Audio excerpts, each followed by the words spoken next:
नमस्कार, एक बार फिर से मैं आप सभी के सामने उपस्थित हूँ बेहद महत्वपूर्ण टॉपिक के साथ। ये हमारे और आपके लिए बहुत ही खुशखबरी की बात है कि भाई इंडिया पूरे विश्व के पांचवा ऐसा देश जो है उसमें शामिल हो गया है कि उसके पास लेजर से पूरे लैस हथियार होने वाले हैं। उसने ऐसी टेक्नोलॉजी विकसित कर ली है कि अब वो लेजर के द्वारा जो आपके हवा में विमान होंगे, जो ड्रोन्स होंगे, उनको गिरा सकता है। तो लेजर आधारित अब हथियार भारत के पास मौजूद हैं और इसी पर आज हम पूरा एनालिसिस करने वाले हैं कि क्या इंपॉर्टेंट चीजें हैं। पहले ये 4 देश कौन थे जिनके पास लेजर आधारित हथियार थे और अब भारत के पास भी लेजर आधारित यहाँ पर हथियार हो जाते हैं। सो मेरा नाम है प्राची मिश्रा और संस्कृति के इस प्लेटफॉर्म पर आप सभी का बहुत बहुत स्वागत है। वीडियो की शुरुआत कर लेते हैं। बहुत ही महत्वपूर्ण वीडियो हो जाता है क्योंकि ये भारत का पहला हथियार होने वाला है जिसमें इस लेजर प्रणाली का यूज किया गया है, इसलिए बहुत ही ज्यादा महत्वपूर्ण हो जाता है हमारे लिए और आपके लिए भी। तो चलिए क्लास शुरू कर लेते हैं।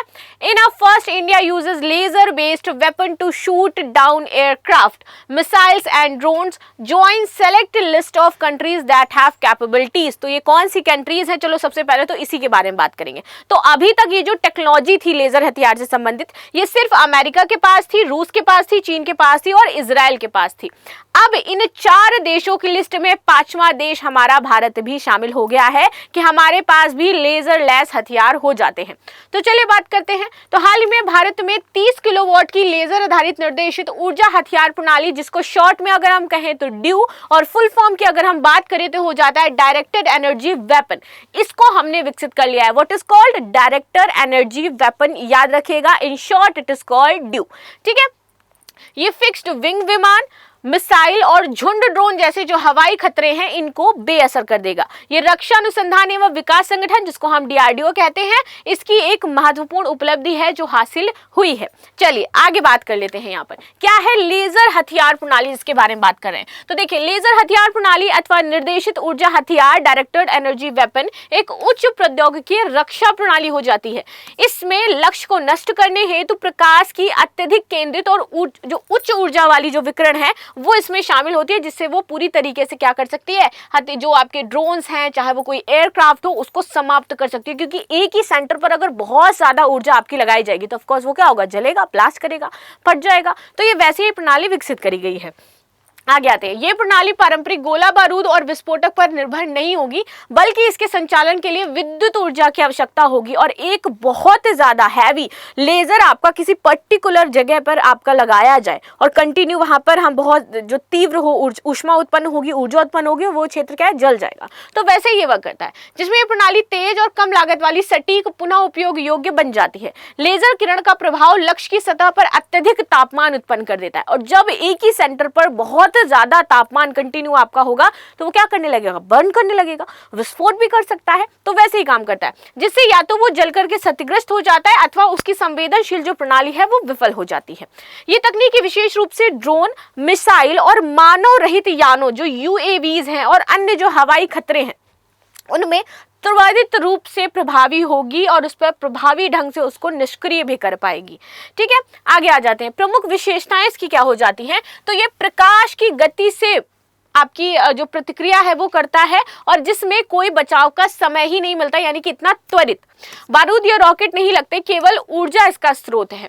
कई लक्ष्यों को एक के बाद एक या एक करके या फिर एक साथ ही निष्क्रिय कर सकता है। परंपरागत मिसाइल या गोला बारूद की तुलना में लागत भी इसकी बेहद कम है और ये प्रणाली को थल सेना, नौसेना और वायुसेना के प्लेटफॉर्म में तैनात किया जाएगा। आगे बात करते हैं। भारत में लेजर हथियार प्रणाली के विकास के बारे में समझ लेते हैं, कैसे हुआ विकास। तो अभी हमने देखा कि डीआरडीओ की ये उपलब्धता हो जाती है, लेकिन और किसने सहायता करी है, क्या इसमें चीजें हैं, ये समझते हैं। भारत ने हाल ही में रक्षा अनुसंधान और विकास संगठन डीआरडीओ के माध्यम से 30 किलोवाट की लेजर हथियार प्रणाली का सफल परीक्षण किया है। यह फिक्स्ड विंग विमान, मिसाइल और झुंड ड्रोन जैसे लक्ष्यों को 5 किलोमीटर की दूरी से निष्क्रिय करने में सक्षम है।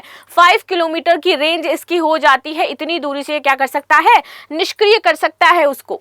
प्रमुख विशेषताएं तो विकासकर्ता हम जानते हैं कौन है, डीआरडीओ की CHESS centre for high energy system and sciences प्रयोगशाला में ये बना है। प्रौद्योगिकी सहयोग इसमें डीआरडीओ की नई प्रयोगशाला और निजी उद्योग तथा शैक्षणिक संस्थाओं का संयुक्त प्रयास है, यानी कि डीआरडीओ के साथ मिलकर के जो प्रमुख शैक्षणिक संस्थाएं हो जाती है, हमारी आईआईटीज हो जाती हैं, उन्होंने यहाँ पर हेल्प किया है। तैनाती योग प्रणाली को सड़क, रेल, हवाई, समुद्री मार्ग से त्वरित रूप से किसी भी मोर्चे पर तैनात किया जा सकता है, यानी कि पोर्टेबल है, जब चाहे जहां चाहे वहां तैनात कर सकते हैं, कोई दिक्कत नहीं है। इलेक्ट्रो ऑप्टिकल और इंफ्रारेड सेंसर 360 डिग्री कवरेज और लक्ष्य का सटीक पता लगाने में सक्षम हो जाती है। ये प्रणाली पूरी तरीके से स्वदेशी है और ये सबसे अच्छी बात है इंडिया के लिए कि ये इंडिया ने ही विकसित करी है, जो कि मेक इन इंडिया और आत्मनिर्भर भारत जैसे अभियानों से बनाई गई है। अब वैश्विक परिदृश्य की बात कर लेती हूं मैं, तो लेजर हथियार प्रणाली एक राजनीतिक हाईटेक क्लब का हिस्सा माना जाता है कि जिन देशों के पास लेजर हथियार है वो हाईटेक कंट्रीज माने जाएंगे। तो उसमें अब इस हाईटेक परिदृश्य में हमारा भारत भी आ जाता है, जहां अब भारत भी सम्मिलित है। ये तकनीकी केवल कुछ ही देशों के पास है। अमेरिका के पास लॉस लेजर वेपन सिस्टम नौसेना में ये प्रयोग करता है, इसकी उच्च सफलता दर है।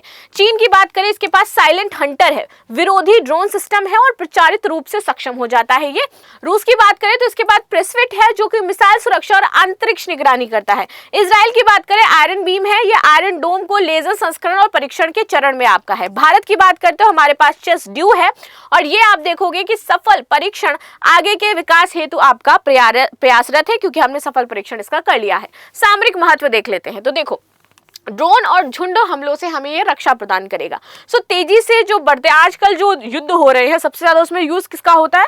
ड्रोन्स का होता है। तो अगर कभी ऐसी स्थिति होती है कि ड्रोन्स भारत पर हमला करें या ड्रोनों का पूरा झुंड हमला कर रहा है, तो इस स्थिति में हम क्या कर सकते हैं? उनको आसानी से रोक सकते हैं। उनको रोकना कठिन होता है, इसलिए हमारे पास लेजर हथियार उपलब्ध हो जाएंगे। लेजर प्रणाली इन खतरों पर त्वरित और सटीक रूप से इनको बेअसर करती है। कम लागत और आधुनिक जो हमारी सुरक्षा है वो सुनिश्चित करता है ये हथियार। तो प्रत्येक पहाड़ की लागत बहुत कम होगी, जिससे लंबी अवधि की सैन्य अभियानों में ये आर्थिक रूप से हमारे लिए इंपॉर्टेंट हो जाएगा। जल, थल, नभ सभी मोर्चे पर ये उपयोगी है।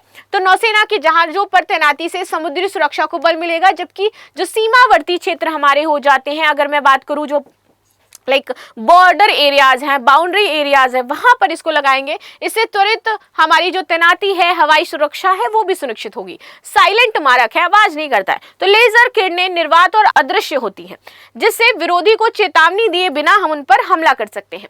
तकनीकी और रणनीतिक चुनौतियां, तो ऊर्जा आपूर्ति की चुनौती हमारे लिए हो सकती है, क्योंकि इसके लिए हमें क्या चाहिए? ऊर्जा चाहिए, और ऊर्जा का स्रोत होना चाहिए हमारे पास, तो ऊर्जा खपत ज्यादा होगी। ठीक है, तो समवर्ती या फिर दूरस्थ क्षेत्रों में उच्च ऊर्जा परिवहन कठिन हो सकता है, क्योंकि वहां तक हमें पहुंचाना पड़ेगा। मौसमी बाधाएं, धुंध, वर्षा, कोहरा, धूल लेजर बीम की प्रभावशीलता को कम कर देते हैं। युद्ध के मैदान पर मौसम अनिश्चित होने के कारण ये प्रणाली निरंतरता को प्रभावित कर सकती है। तो ये है कि अगर मान लीजिए बारिश का समय हो गया या फिर धुंध है, तो वहां पर इसकी जो प्रामाणिकता है वो कम हो जाएगी। तो इसको और भी एडवांस करने की हमें जरूरत है। राइट, आगे आ जाते हैं। तकनीकी परिपक्वता की आवश्यकता, उच्च ऊर्जा स्तर जैसे 300 किलोवाट सूर्य प्रणाली तक पहुंचना अभी भी अनुसंधान और परीक्षण के स्तर पर है। दीर्घकालिक परिचालन जो क्षमताएं हैं अभी विकासशील अवस्था में मिल रही हैं। अंतर्राष्ट्रीय नियम और सीमाएं, देखिए निर्देशित ऊर्जा हथियारों पर कोई स्पष्ट अभी अंतर्राष्ट्रीय संधि नहीं है, लेकिन भविष्य में अगर सब देश विकसित कर लेंगे तो ऑफकोर्स इसको लेकर के कुछ नियम अवश्य बनाए जाएंगे जिसकी आवश्यकता पड़ेगी। भारत की लेजर हथियार प्रणाली में भविष्य की योजनाएं क्या है? तो देखो, भारत को सबसे पहले 300 किलोवाट या फिर सूर्य लेजर हथियार प्रणाली के उद्देश्य से उच्च गति के जो लक्ष्य वाली मिसाइलें हैं, जो ड्रोन है, जो हवाई हमलावर है, इनमें 20 किलोमीटर की दूरी तक इसको निष्क्रिय करना है। यानी कि अभी रेंज 5 किलोमीटर है, हमें कितनी चाहिए? 20 किलोमीटर रेंज चाहिए, तो वो हम करेंगे। और 300 किलोवाट वाली जो लेजर है वो हमें चाहिए। ये प्रणाली मौजूदा 30 किलोवाट लेजर प्रणाली से कई अधिक शक्तिशाली होगी। और अभी कितना है? 30 है, लेकर हमें कहाँ जाना है? 300। अभी कितनी दूरी है? 5, लेकर के हमें कहाँ तक जानी है? 20 किलोमीटर। तो हम इस पर अभी वर्क करेंगे, जिसमें आप देखोगे तो भारतीय वायुसेना, भारतीय नौसेना और भारतीय सेना लंबी दूरी तक वायु रक्षा में मदद करेंगे। अत्यधिक सटीकता और तेजी से प्रतिक्रिया करने की क्षमता, जिसमें लड़ाई के दौरान खतरे को तुरंत हम बेअसर कर सकते हैं। भारतीय नौसेना के युद्धपोतों पर तैनाती, भारत की योजना है कि 300 किलोवाट लेजर प्रणाली को नौसेना की युद्धपोतों में तैनात की जाए, क्योंकि हमारे समुद्री सुरक्षा बहुत ही ज्यादा जरूरी हो जाती है। चीन का प्रभाव यहाँ पर बढ़ रहा है और इसको टैकल करने के लिए हम सारे प्रयास कर रहे हैं, और उनमें से अगर हमारे पास लेजर प्रणाली आ जाती है तो ये और भी अच्छी बात है। ठीक है, ये कदम समुद्र में सुरक्षा बढ़ाने और समुद्री युद्ध में प्रभावी युद्ध कवरेज देने के लिए इंपॉर्टेंट है। ईएमपी, इलेक्ट्रोमैग्नेटिक पल्स आधारित है आपका ये हथियार प्रणाली। ये क्या हो जाता है? देखिए, ईएमपी आधारित हथियार ऐसे शस्त्र होते हैं जो दुश्मन की संचार, रडार और अन्य इलेक्ट्रॉनिक जो प्रणालियां हैं उनको पूरी तरीके से निष्क्रिय कर देते हैं। ठीक है, भारत में ईएमपी आधारित प्रणाली के विकास की दिशा में अभी काम हो रहा है, जो उच्च शक्ति को इलेक्ट्रोमैग्नेटिक पल्स उत्पन्न करके शत्रु की तकनीकी की क्षमता को तोड़ने में मदद कर सकता है, और ये इंपॉर्टेंट हो जाता है। लास्ट में आपके लिए क्वेश्चन है, आंसर जरूर देकर के जाइएगा कि भारत के किस संस्थान ने लेजर आधारित हथियार प्रणाली विकसित की है? डीआरडीओ, इसरो, हाल या फिर एनटीपीसी।